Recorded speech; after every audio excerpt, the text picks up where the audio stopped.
So we have to apologize to everyone in the class and everybody who's listening to us that they're putting a roof on the building, and it's quite loud. So hopefully you'll be able to hear me. We'll see. We're in PARSHA SHMOS. What? I'll be. Yeah, on 292. Okay, the first PARSHA in the second book of the Torah.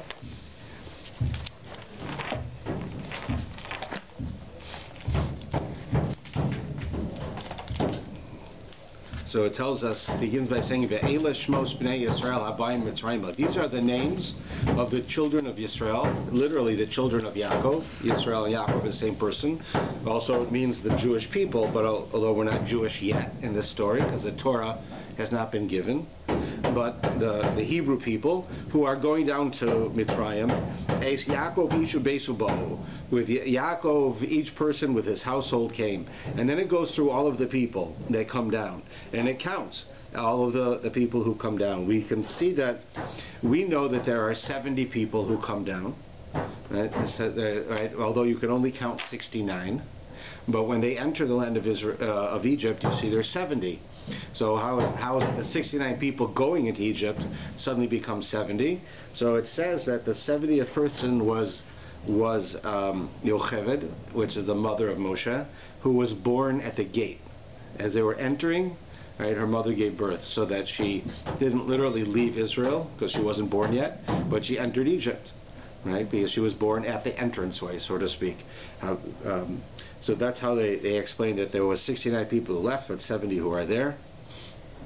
And then it says, if you look even in the English, it says in verse 7, it tells you the children of Israel were fruitful, they teemed, increased, and became strong, very, very much so, and the land became filled with them. Right. So this is a famous idea that you find in the Haggadah as well.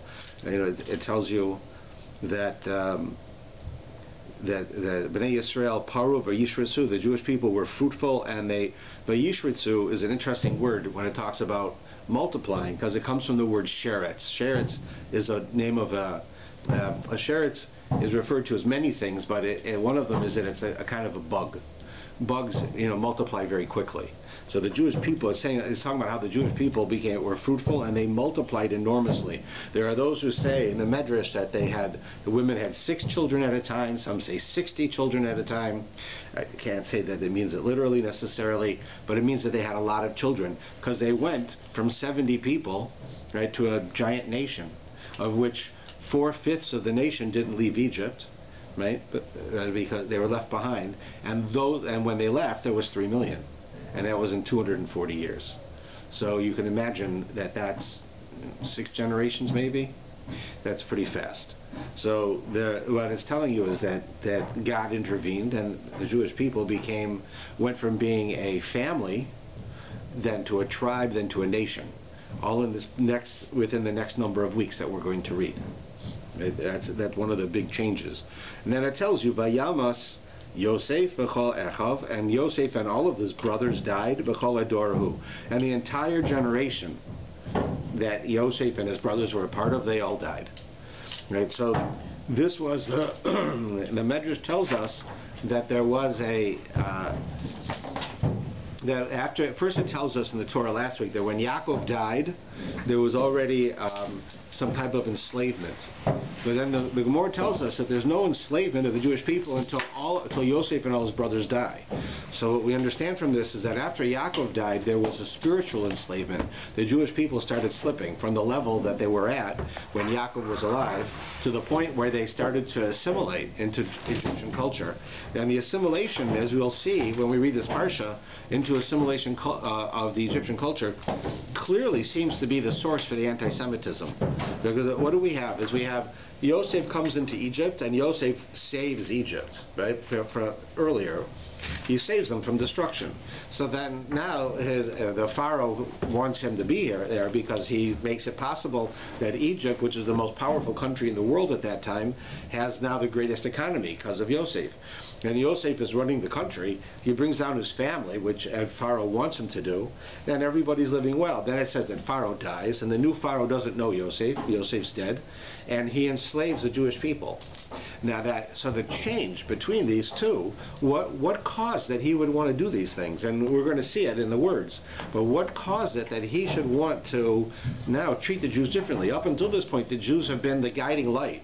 You have a guy like Yosef. You might not like them. You might think that they're odd. But the fact was, Yosef saved the country, and his knowledge, his ability, would continue to do so. So then he dies, but you certainly would think that other people among his people would be able to do these things as well. And nevertheless, the Pharaoh, for some reason, goes and he enslaves the Jews. And what we learn from here and it tells us, if you look beginning in verse 8, it says, "Vayakam melech chadash al Mitzrayim." A new king came to Egypt. Asher lo yades Yosef, and this king didn't know Yosef because Yosef had died. Right now, either there's an argument in the Medrash if it's actually literally a new king, that the old Pharaoh died and the new Pharaoh comes in. The new Pharaoh comes in, doesn't know him. It could be a different dynasty, and he doesn't know who Yosef was, so he's already afraid of the Jews. Or it was the same Pharaoh, but his attitude changed.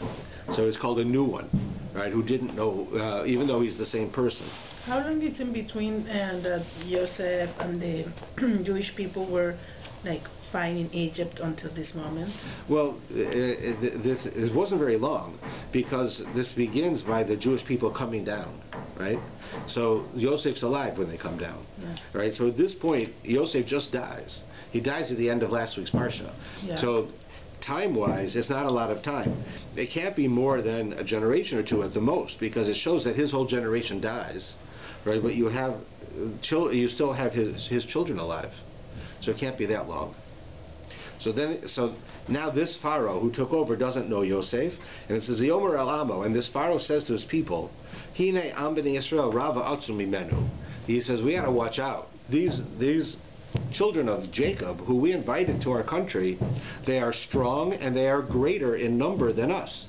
There are more Jews here in Egypt than there are of Egyptians in Egypt. That's what he's saying, right? In other words, we better watch out, or the Jews are going to take over the country and throw us out, right? So he says, Haban Yischachbel, let's be smart about this, he tells them. Pen Yerba, because there are going to be more of them.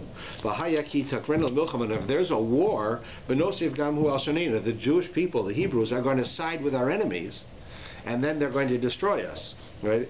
It's just like in America when they had World War II. They took all of the Asians and they put them in concentration camps in America. Not prison camps, but they kept them there because they were afraid that they were all going to side with the Japanese against the Americans, and you have all these spies, right? The Americans were afraid of them. So too here Pharaoh was afraid. You have so many Hebrews that they're going to side with our enemies. They're living in our country. They're going to destroy us and throw us out. So first thing is, how does he get this idea? Is there really so many Jews, that there's more Jews than Egyptians? It doesn't make sense that there could be more Jews than Egyptians. So one of my teachers, Rabbi Malevsky, was an extraordinary fellow. If you ever have the chance to look at his book, it's worthwhile. He tells the following story. He was the chief rabbi in Mexico. He was from Uruguay originally, and had a very pronounced Spanish accent, especially when he wanted to. And he used to tell us the following story. He says, Mexico City at this time was certainly the largest city in the world. Right? Millions and millions of people lived in Mexico City, larger than anywhere else. He says, if you go into Mexico City, you fly into the airport, you go to the cab driver, and you say, Pedro, how many Jewish people are there in Mexico City? He'll say, oh, senor, there are so many Jewish people in Mexico. He says, the man who owns my cab, he is Jewish. My doctor, he is Jewish. My lawyer, he is Jewish. The man who owns my building, he is Jewish. There are so many Jewish people.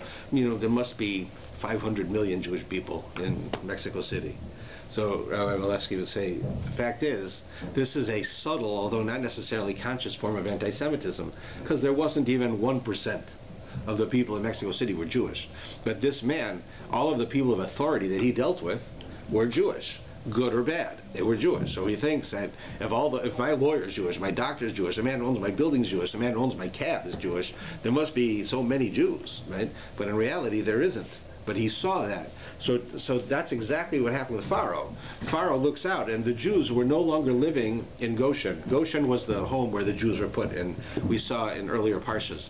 They wanted to live there on purpose. Yosef wanted the Jews to live in their own area, because that way they wouldn't assimilate. They would live with themselves. They'd be Jews living with Jews, and they'd stay as the sons of Yaakov, and they would stay a part of the tribe. What happened is, after a while, the Jews started becoming successful. Right? And then they started saying, what do we want to live in the ghetto for? Let's live wherever we want to live. They started living in Egypt, and they started going to the circuses and going to the theaters and becoming a part of Egyptian society. Suddenly now the Egyptians, everywhere they look, you got a Jew there. There's a Jew who owns the apartment building, and a Jew who owns the cab, and a Jew who's the doctor, and a Jew who's the lawyer. And suddenly the Pharaoh says, wait a minute, there's so many Jews here. Right? There's more Jews than there's Egyptians. We better do something, or they're going to take us over. When in reality, according to this opinion, there wasn't that many Jews. It just appeared to be. Right? It was a subtle form of anti-Semitism, because if the Jews are in all the positions of power, right? We just saw it in the newspaper today. I don't know if you saw the paper today, but it said that B'nai B'rith was going after a newspaper in British Columbia. Then in that newspaper, one of the fellows who writes in that newspaper said that the Jewish people are in all of the positions of authority. They're the professors, they're the doctors, they're in all of they're the lawyers, a lot of them are in politics. And the Jews, therefore, when you want to know why is it that Israel has such a positive view by the Canadian government, is because the Jews are controlling it. That's why, right? That's what he said. Now, this, of course, is an anti-Semitic statement. He was trying to say that because there are so many Jews who excel, and that they're, because they excel, they're professors in universities, they're doctors, and they're lawyers, and it's true. There are a lot of Jews in these areas, and these are areas that they worked at. It's not that somebody else couldn't, but they worked. But he was trying to basically say, because there are so many Jewish professors, so then therefore you see that they're molding the minds of the youth, and the youth are all becoming pro-Israel. Now, of course, we know that that's totally false. The professors, being in general, are very liberal. Even many of the Jewish ones, they're not necessarily pro-Israel, and the students certainly aren't pro-Israel. But he's conveying this message. This is anti-Semitic, what he's doing. It's the same thing as here, where you're looking at a strange group, you're frightened of them, they're strangers, you're xenophobic, and then you say, look how many there are, there's more of them than us, they're going to throw us out of the country. Right? So that's what Pharaoh says. So now Pharaoh says, we got to do something. He says, we have to be wise. You can't just attack the Jews, because the more you attack the Jews, we know a rule. It's like an egg. The more you cook an egg, the harder it gets. The more you attack the Jews, the more stubborn they are. You can go to a Jew who appears to us to be totally assimilated, and if you say to him, would you rather, if someone came to you and said, convert or die, what would you do? And they would tell you, almost every time I've ever seen this happen, they'll tell you, I'd rather die than convert. But it would be a person who appears to have no Jewish affiliation. They don't go to a synagogue. They don't. If you ask them, are they have any religious? No, nothing. Did they do anything? No, not necessarily. But if you try to tell him that he can't be Jewish, right? It's something innate within us. You're not going to stop it. So here, they said we can't just attack the Jews frontal. We got to do something to them. We have to be smart. That's why it says nischachma. We have to be smart how we deal with these Jews, right? So that's what Pharaoh's saying now. Now he goes on, and it says, "Vayasimu lav sari misi laman unosu l'sivlasam." So they appointed taskmasters over it in order to afflict it with their burdens. They built storage cities for Pharaoh, Pithom, and Ramses. So they said, let's get the Jews, right? And we're going to appoint taskmasters over them. Now, this is an interesting thing, because the word taskmasters does not fit the Hebrew, right? If you ask anybody, who were these people, like the Egyptians went and they hired people, be like policemen, to come and force the Jews to do work for the government, to build cities for the government, right?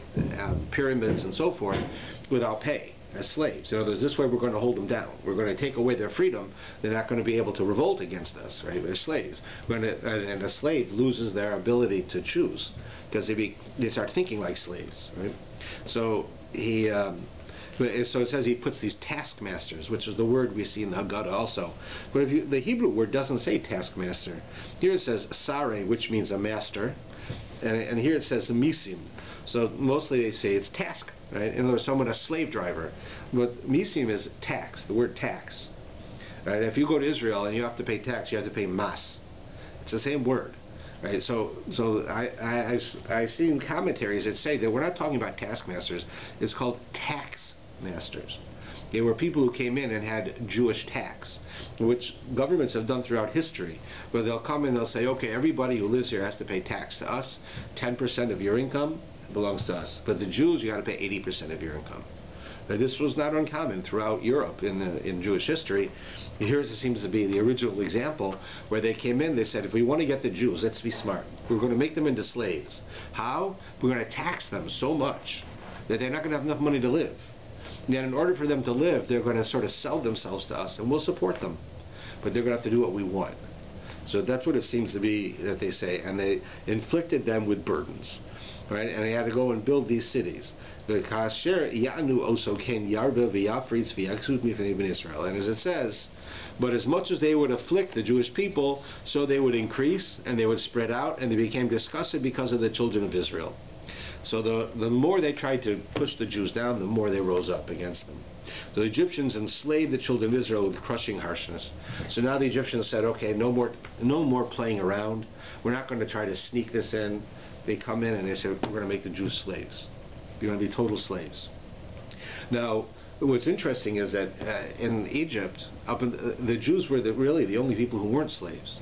Because if you remember from the story of Yosef, what happens is when the plague hits not the plague, but the famine hits Egypt. So Yosef told them, based on the Pharaoh's dream, you're going to have 7 good years and then 7 bad years. So in the 7 good years, don't use up all your stuff. Save it, and then in the 7 bad years, you'll have stuff. Right?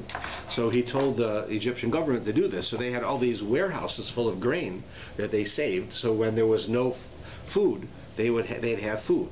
But what would they need all the food for? They did is they sold it to the people. So first the people come in, they say, we don't have enough food. So they said, well, sell us your land, and we'll support you. So they sold their land to the government. So now the government owns all the land. And these people are what we call sharecroppers. They're working on the government's land to farm. And they'd say, okay, the government gets 80% of the produce from now on. You get 20% for working. So now you have all these Egyptians who don't own land right anymore. They did.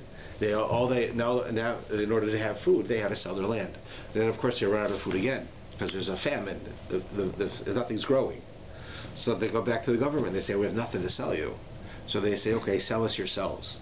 So the Egyptians became slaves to Pharaoh. Now, we have an idea throughout history, and this was common until the French Revolution, that the king of a country owned the people. That the treasury of the country was the king's own bank account. So that the king would have to do things in the country, but basically, if the king wanted to kill you, he could kill you. If the king wanted to destroy you, he could destroy you. He was the king. He owned you. The French Revolution came and they said, no, we want the government to work for us. We're not going to work for the government. We want the government for us. So the revolution came in and took away the power from the kings. But up until then, that's how the world was. And here's the earliest example, is where the Egyptians sold themselves. Now, there was a rule that the Pharaoh would not buy any religious leaders. The religious leaders had to have their own, still own themselves, so to speak, to be free, so that they could inspire the people. So Yosef taught Pharaoh that all the Jews are religious leaders. So Pharaoh did not buy the Jews. And the Jews, of course, had food because of Yosef. So all the Egyptians were slaves now. So now along comes Pharaoh, who now says, wait a minute, these Jews are free, and they're going to take us over. We better make them slaves also. So that's why it says he doesn't remember Yosef, because Yosef told him the Jews are priests, and the Egyptians knew you're not allowed to make priests of any sort, no matter what religion they are, into slaves. So the new Pharaoh said, I don't care. I got to stop them from taking us over. So that's how it happens. And that's what between the words, that's what you can see here. And then beginning on line 15, and it says, V'yomer melech Mitzrayim le'yoledes. Now, we have a new section. Now the king of Egypt, the Pharaoh, says to the Mioledes. The Mioledes are midwives. You have the midwives. They would go, Mioledes ha'ivrios, the Jewish midwives. And the Jewish midwives, they would deliver the Jewish babies. Right? So here's the beginning of the story that we know, but we're going to find out some interesting things. But it says, the king comes right? And he speaks to the Jewish midwives. Asher Shema Echas, and the name of one of the midwives was Shifra, V'Shema Sheni is Pua, and the second one's name was Pua. So you have one whose name is Shifra, and one whose name is Pua. These two midwives, and that's who the king goes to speak to. But Rashi asks you, who are they? Who's Shifra and Pua?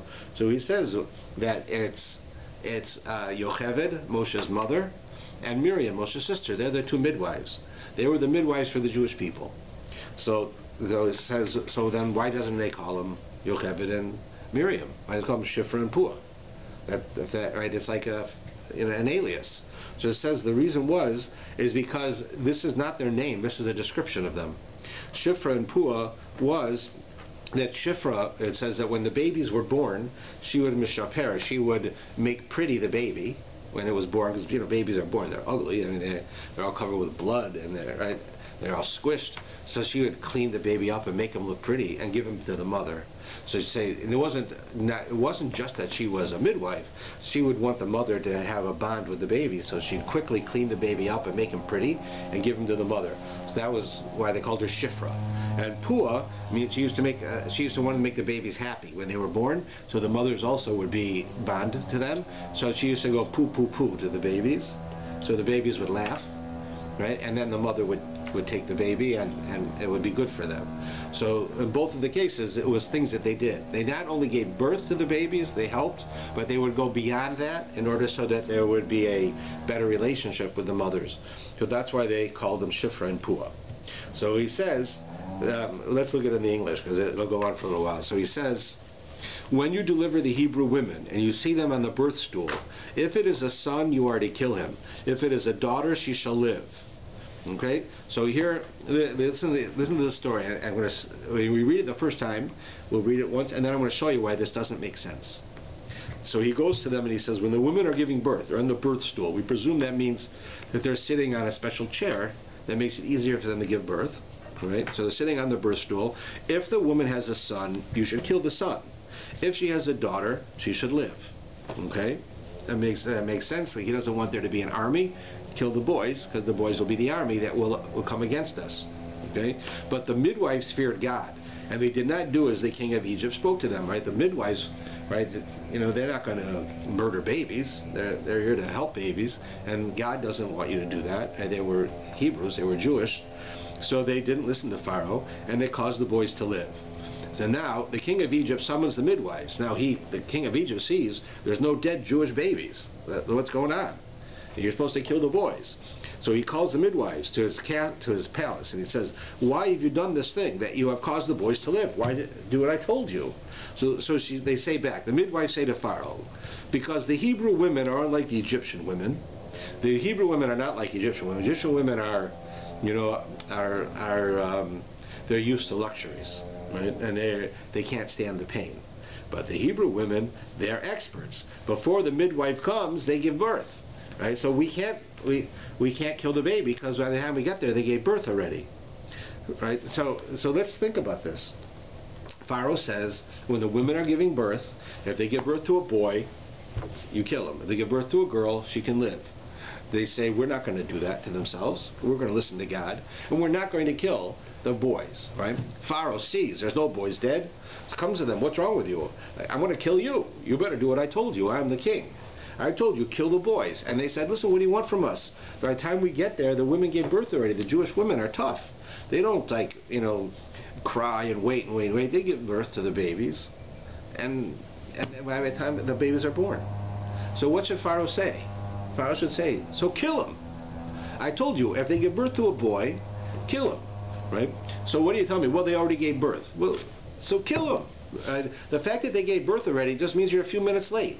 So now you see as a baby boy there, kill the baby. But he doesn't say that. When they say, okay, he listens, as if it's a good answer. But it's not a good answer. You see why? If they give birth to a boy, you should kill him. So they say, well, we can't kill him. Why? Because when they give birth to a boy, we show up, they gave birth already. Well, so kill him. You don't have to deliver the baby to kill him. He has to be born. When they're born, if they're boys, kill him. So why not? So the answer, I believe, and I learned this also from the same teacher, was that there's a mistranslation here. And the mistranslation is when it goes back to the beginning where it says, when the women are on the birth stool. And we presume the birth stool is like today is a bed. Like you have a bed in the hospital that's a special bed for birthing where it comes up and it has everything that women need to give birth. Right? But my teacher said that's not what this is. For whatever reason, we say it's a birth stool. He said that there was that the midwives had a device that they used that they could tell what the baby was going to be before it was born. In other words, they could, just like we have a sonogram, they had a device that they could go to the woman and they could use this device and they knew if the baby was going to be a boy or a girl before it was born. So now let's take this device and read the story again. So it says, right, that it says the king of Egypt says to the midwives, right, the Shifra and Pua, he says, when you deliver the Hebrew women and you see them on the birth stool. So now let's change it. When you deliver the Hebrew women and you use your device to see before they give birth if it's a boy or a girl, and if it's a boy, you kill him, and if it's a girl, she shall live. What's Pharaoh telling him to do? An abortion. He's telling him to kill the fetus within the mother. Because what we're understanding from this is that the king is not going to tell them to take a living baby and murder the baby. That's murder. There's no question. Nobody can tell you that taking a baby and killing him, a live baby and killing him, is not murder. The king's not prepared to do that yet. He's not prepared to actually murder a baby. But abortion is already questionable. So he says, take your device, you tell me. If the woman's going to give birth to a boy, go into the woman and make an abortion. And then when they give birth, it'll be the only ones who are alive will come out is a girl. The ones who come out dead are boys, because you killed them. So now when he goes to them and says, wait a minute, I don't see any dead boys. So they say, well, what do you want from us? We get there, the women already gave birth. Right? In order for us to kill the boys, we'd have to kill a baby. You don't want us to kill babies. You want us to do abortions. So now it makes sense, right? So otherwise, this doesn't make sense. It doesn't seem right. How do they answer him? Right? He says, well, the Jewish women give birth before we get there. So kill them. Right? That's what he should say. But he doesn't say that. Why? Because he doesn't want them to murder living beings. In his opinion, for whatever reason, an abortion was less. Right, less murder than murdering a child afterwards. So clearly, that's not talking about a birth stool. It's talking about some type of a device that they had. They had the ability to know if it was a boy or a girl. So and I don't know any other way to read this. So that's what it seems to be saying. Now,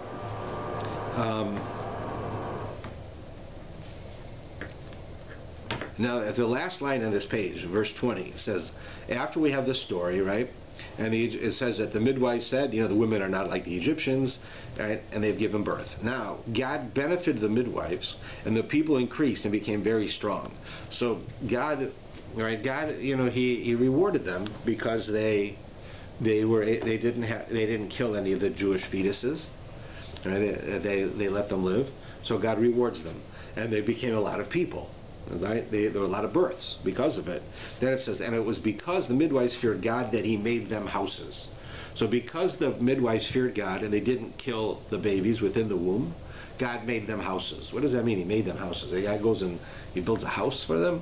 First thing is, chances are that Miriam, who was the daughter of Yocheved, the two midwives, probably lived in Yocheved's house with her husband. Right? What do they need a house for? So it doesn't mean a house like we're talking about a house. It means a house like a tribe. In other words, who was Miriam? Yocheved and Miriam, right? From them came very important people. Yocheved was Moshe and Aaron's mother. So who came from that? Moshe was a Levi, because she was from the tribe of Levi, and Aaron was a Kohen. So from her came Kohen. Levi already existed. She invented Kohen. Right? And from Miriam, the sister, so Miriam also created houses. She also had, Rashi says it, he explains it here. It says, Bate Kohuna, the Leviah. Who came from them? The houses of Kohen and Levi. From Malchus Shikorim Batim, and the house of kingship. Because from Yocheved, the mother, came Moshe and Aaron. That was Levi and Kohen. So because of her, she gave birth to the tribe of Kohen. right? And her daughter Miriam gave birth. That if you go through the history, you'll see that her offspring becomes King David, right? The kings. So all of the kings come from her. So God rewards them that the priests should come from you, and the other one, they should have the kings should come from you. In other words, that they became famous women because of what they did here. So that's what it means. They made them houses. He didn't make them a physical house. He created a tribe or a grouping of people from them.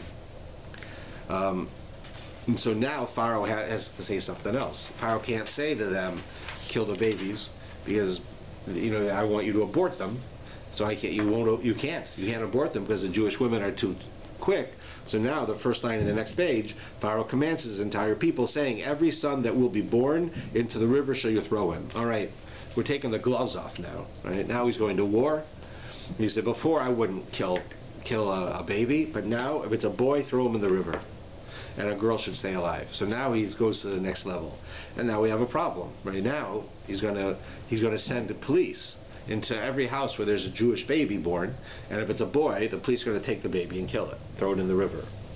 So now that ends that section. We begin a new section, which is related. And it says, V'yelech ish mebeis Levi, a man from the house of Levi, v'yikach es bas Levi, and he takes the daughter of Levi. So the first thing is, if you look closely at the words, you have a man who is from the tribe of Levi. He marries the daughter of Levi. So this man is Avram. The lady is Yocheved, who we already talked about, is his wife. Their children will be Aaron, Moshe, and Miriam, or Miriam is first. Miriam's already born, so this marriage already happened. The Torah is telling you about a marriage from the past, right? But one of the things it's telling you is that he marries his aunt. This man from the tribe of Levi marries a daughter of Levi. This man was a grandson of Levi, so he married his aunt. Right? That's what he does here. Amram marries his aunt, who is the midwife, who later on, Yocheved. So according to the Torah today, we have the Torah, you're not allowed to marry your aunt. It's against the Torah. That's incest. So he does that. You find an interesting thing. First thing is that the laws of the Torah, right, the Torah wasn't given yet, so they didn't necessarily apply in the same ways then. Right, so the fact that you're not allowed to marry your aunt was not a law. The Torah hadn't been given. Even though we know that our forefathers followed the Torah through prophecy, nevertheless they weren't obligated to. There are some who say they weren't obligated to do it outside of the land of Israel, and here they're in Egypt, they're not in Israel. There are those who say they weren't obligated at all, but whatever the case is, clearly they're not obligated. You have Yaakov marrying two sisters. You're not allowed to marry two sisters. Right? We know from the Torah today you can't do that. And he was able to do it. It was outside of Israel. It was also before the Torah is given. So too here. But one thing that you're going to find, as you go throughout Jewish history, you find that the greatest people among the Jews, right, the greatest ones, there is always some type of odd thing about their lineage, something different about them. Right? You've got, right, Moshe. Basically, if Moshe was born after the Torah was given, and Moshe's father had married his aunt, Moshe would be from a forbidden marriage, like a mamzer. Right? It would not be a good thing. Right? You have this happening continually throughout Jewish history. You have, Yehuda and Tamar. Yehuda has a relationship with what he thinks a prostitute. The two children come out from that, and one of them ends up being the offspring. From that comes out to be King David. And so here you have also something funny about King David's background. Mashiach comes from King David. It means there's something funny about about Mashiach's background. So we have all of this, right? But it doesn't mean there's anything really bad, because of course the Torah hasn't been given. I'm just showing you an interesting point. But so now he goes and he marries this daughter of Levi, Vitar. She gets pregnant. Isha Teled Ben. She has a son. Vatera Oso Kitov, and she sees that this boy is good. Right, so this boy that they're talking about is Moshe. You see that he's born and he's good. Now, why do they suddenly tell you that this man marries a woman? He's already married to her. They have a daughter already, Miriam. Right, Miriam's old enough to be a midwife, so they've been married for a while. So there's a famous medrash that says that when Pharaoh made the rule that all Jews have to kill them, all Jewish boys have to be killed. So Amram said, you can't have children. He was the head of the Jews then, or this man here, Moshe's father. He says, How are you're gonna have children, bring them into a world where the boys are gonna get killed? We can't do that. It's horrible. How can you do such a thing? Have children for that? It's like people used to say, how do I bring a child into the world when we got a nuclear war? Right? Here he says, Pharaoh says, I'm going to kill all the boys, and I'm going to get married and have a child, and they're going to kill him? Right? So he told all the Jews, divorce your wives. No more children. We're going to just disappear. There's going to be no more Jews. We can't do this. Stop it. So his daughter Miriam comes to him, the same Miriam who was the midwife, and she says, you're worse than Pharaoh. Pharaoh, he wants to kill the boys. You're going to kill the boys and the girls, because you're not going to let anyone get married and have children. There's going to be no more Jews left. So it says that he listens to her, and he marries his wife again. So that's why it's telling you he married his wife, because he married her earlier, but he marries her again because he divorced her. And then they have more children.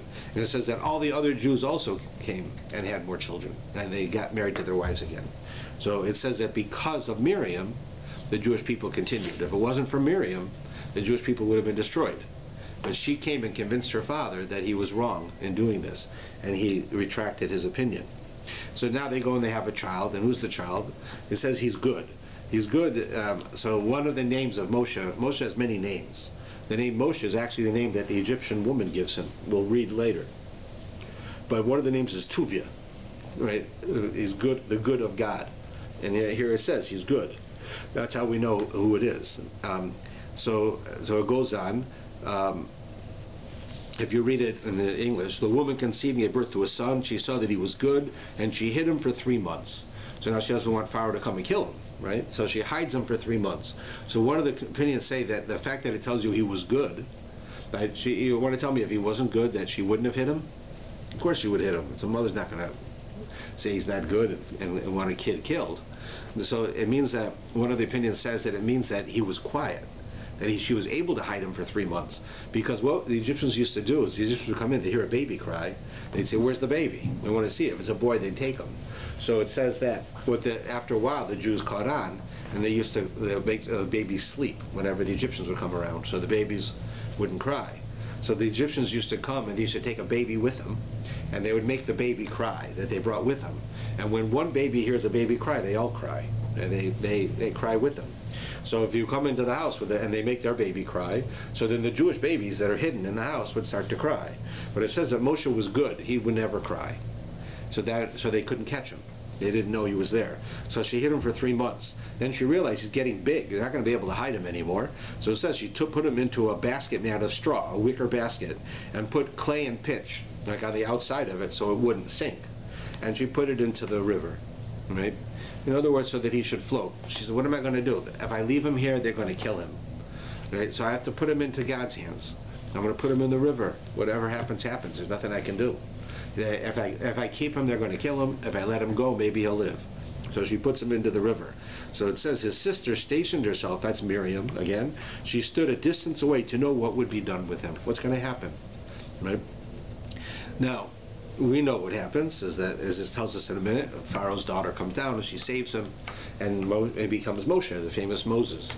But the story also, what's important here is another one. I didn't even set my watch. Is that you have one other place in the Torah where you have such a thing happen. Here you have Miriam goes down to watch her brother, who's basically going to die. I mean, he's a baby. No one's there to feed him, take care of him. He's in a basket going down the river. He's going to eat. A crocodile can eat him. He'll starve. He'll fall in the water. Something. He's not going to live. So, but yet Miriam goes there to watch him from a distance, and then she sees that Pharaoh's daughter comes down and she's bathing, and she hears the baby cry, and she sends out her servants to get the baby, and she saves the baby, and she raises him, right, as we know, as the story will tell you. So this says that there's another place in the Torah where you have a mother with a baby also, and the baby is dying. He's very sick. But you see a very different reaction. Here you see Miriam, who doesn't know what's going to happen to Moshe. He's going to live or die. But she says, I can't leave him. I feel his pain. I have to be there with him. That's how we are. You share his pain. When somebody's in pain, you go sit with them. You share their pain, because people feel better when you're with them. They want that you help them that way.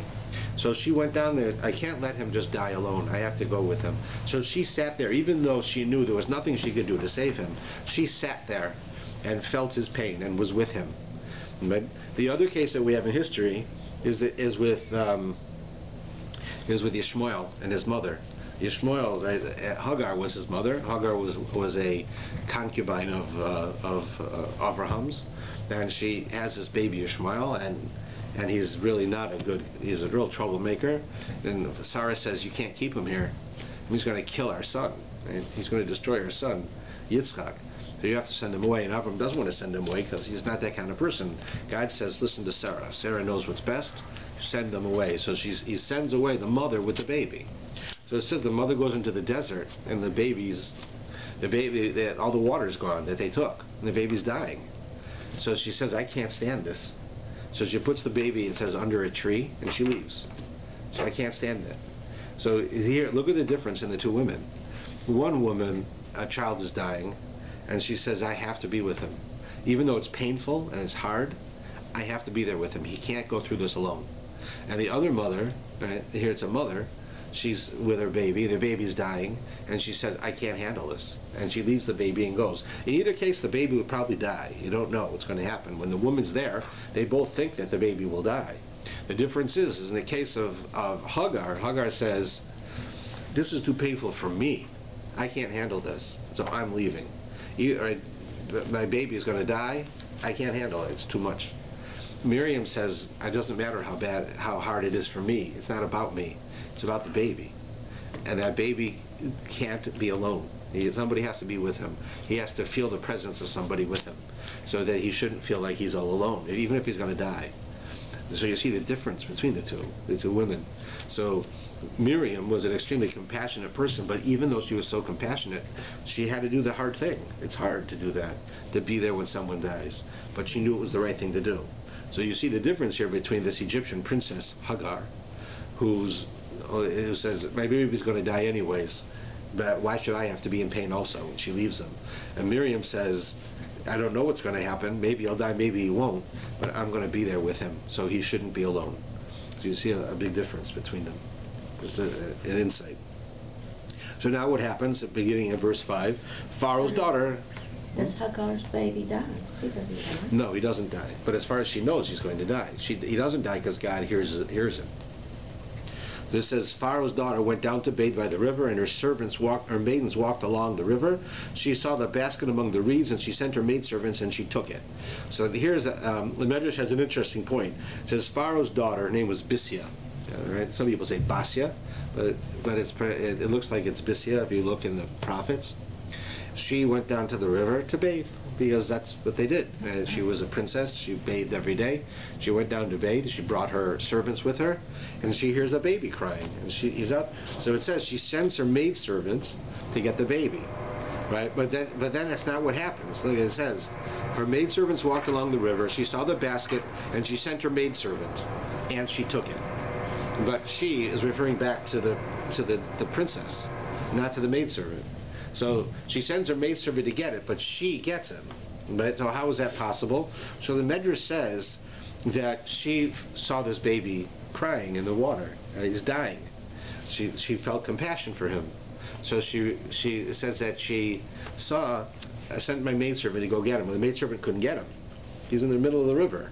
She couldn't get him. She's going to get eaten by crocodiles or die or drown. So it says that she wanted help so badly that there was a miracle that her arms stretched out so far that she could grab the baby. And miraculously, it wasn't normal that her arm could do that, and God helped her as she saved it. So you say, well, why? Why did that happen like that? Because she wanted to do the right thing. God helped her do the right thing. And this is a message for people. Sometimes we're in a situation where there's nothing you can do. What can I do? But you still have to try.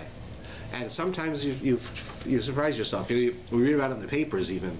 You have a woman, she comes home and she sees her kid is got his leg under the wheel of the car. I mean, it happens. God forbid it should happen, but it does. And the woman gets out, she picks up the car. How does a human being pick up a car?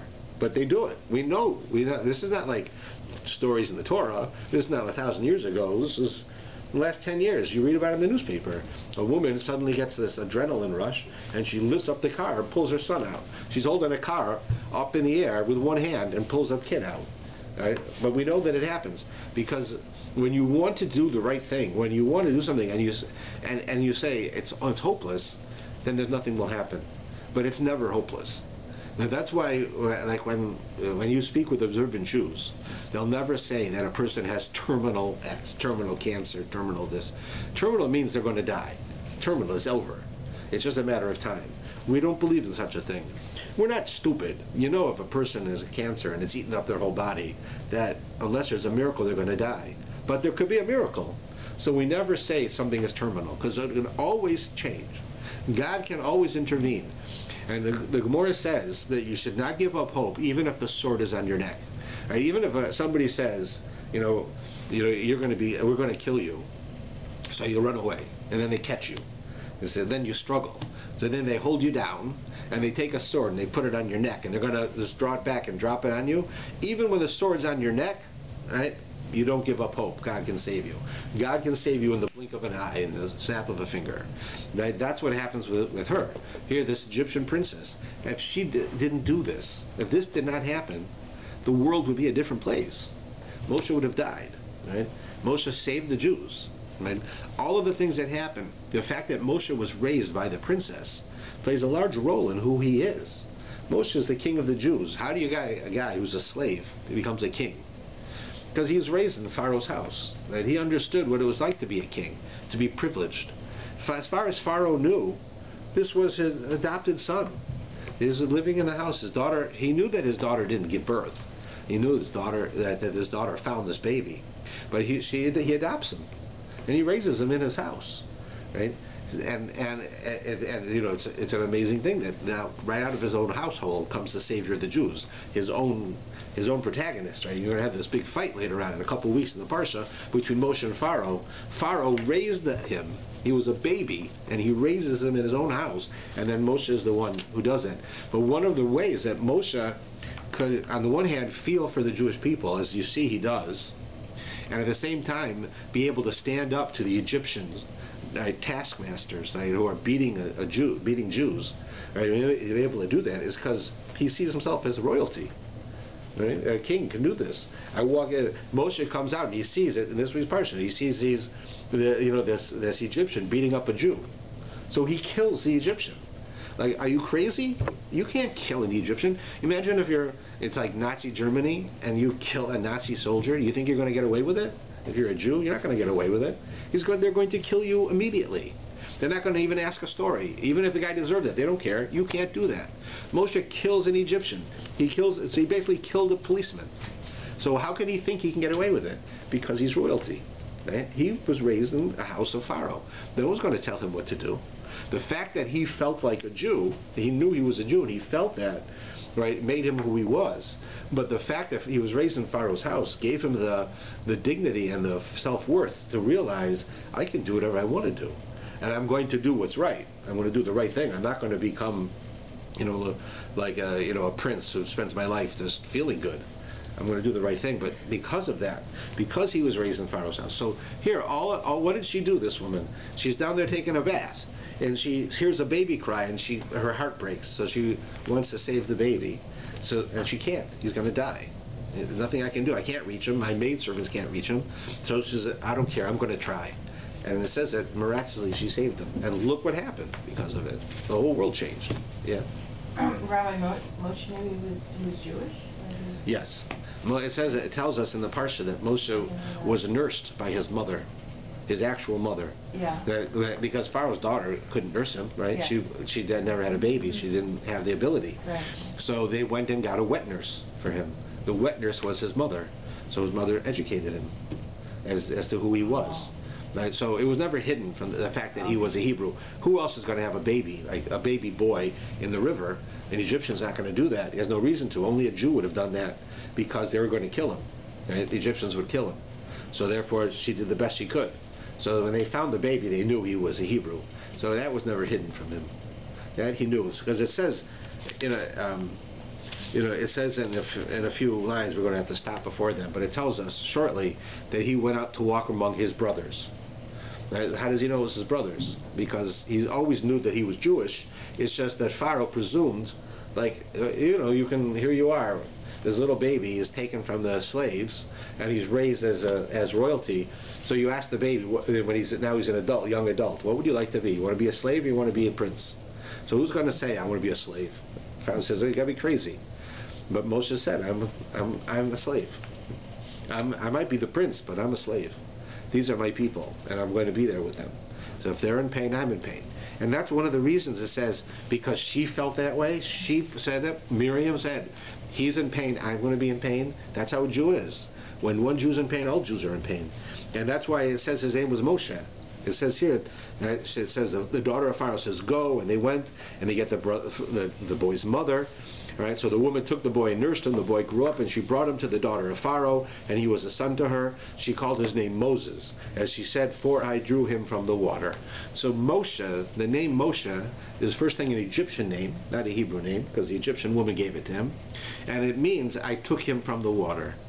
That is that Moshe's entire life was based on the fact that he was saved. Right? He was saved from the water. And therefore he always felt gratitude and always helped others. He did the same. I was saved, I have to save others. And that's why, because he had like 10 names. The only name we call him is Moshe, because that describes the essence of who he was. And you say of all names they give him, it's the name that is an Egyptian name. It's not even his Jewish name. Right? It's not, but it became a Jewish name. But it's not the name his mother gave him. His mother, who it says here, right? She took him, and then she brings him back to the Egyptian woman. She did not give him the name Moshe. The Egyptian woman did, and yet that's the only thing we call her. God calls him Moshe, because that described who he really was, the essence of who he was. But he had gratitude that he was taken from the water, so therefore he saw himself as somebody who, my life is here for others. I'm going to take others from the water. I'm going to help other people. And that's what he does his whole life. And you see it immediately as soon as it goes on. We'll have to stop here, I think, in a minute. Yeah. It happened in those days that Moshe grew up and went out to his brethren, and he observed their burdens, and he saw an Egyptian man striking a Hebrew man. Right? And it goes on. And then he kills the Egyptian, who hits the Jewish person. And that's, like you say, how could he do that? Because he's a prince. And then he realizes, again, he goes out and he sees two Jews fighting, and when he tries to stop them, as Jews are, they become chutzpahdik, and they say, who are you to stop us? You live in the castle. Life's great for you. You're doing this to us. You're going to kill us like you killed the Egyptian? Moshe realizes this is no secret. Everybody knows Pharaoh's going to get me now. And if everybody knows that I killed this Egyptian, which he didn't think people knew, he said, then I better get out of here, because Pharaoh might love me and I might be raised in his house, but the bottom line is, if I'm going to rebel against Pharaoh, to him I'm just another Jew and he's going to kill me. So then Moshe runs away, and then the whole story changes, and he's out in Midian for the next 40 years, 60 years, and until God sends him back.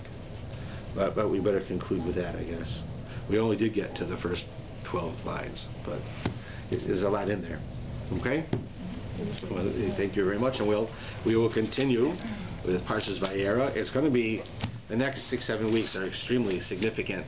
They're not as seminal as the beginning of Bereshis, right, where everything is created, and you have the creation of Abraham, Isaac, and Jacob.